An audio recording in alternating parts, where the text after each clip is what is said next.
ఈ మొత్తం భూముల అమ్మకము, ఈ మొత్తం భూములు గిరివి పెట్టి 10,000 కోట్లు ఏదైతే దొంగతనంగా తెచ్చిండ్రో, అలా 2 చెరువులు ఉంటే చెరువులను కూడా తాకట్టు పెట్టి తెచ్చిండ్రో, ఈ లుచ్చా పని వెనకాల ఉన్నాడు ఒక బీజేపీ ఎంపీ అని చెప్పిన.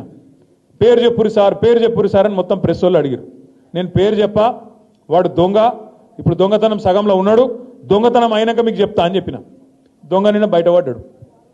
సీఎం రమేష్ అనే ఒక బీజేపీ ఎంపీ, ఆయనకు నిన్న ఈ ముఖ్యమంత్రి రేవంత్ రెడ్డి గారు ఆ లుచ్చా పనిలో కంచె గచ్చిబోలి భూములను తాకట్టు పెట్టే లుచ్చా పనిలో సహకరించినందుకు ఆయనకు నిన్న 1665 కోట్ల కాంట్రాక్టు ఫ్యూచర్ సిటీ అట.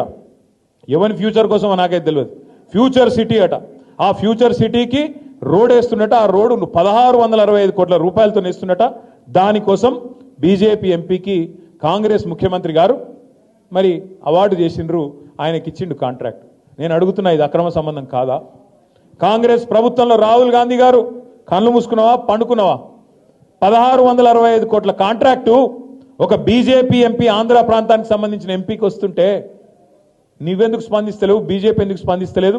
మీ ఇద్దరి మధ్యన ఉన్న లోతైన అండర్స్టాండింగ్ ఏంది అని నేను అడుగుతున్నా.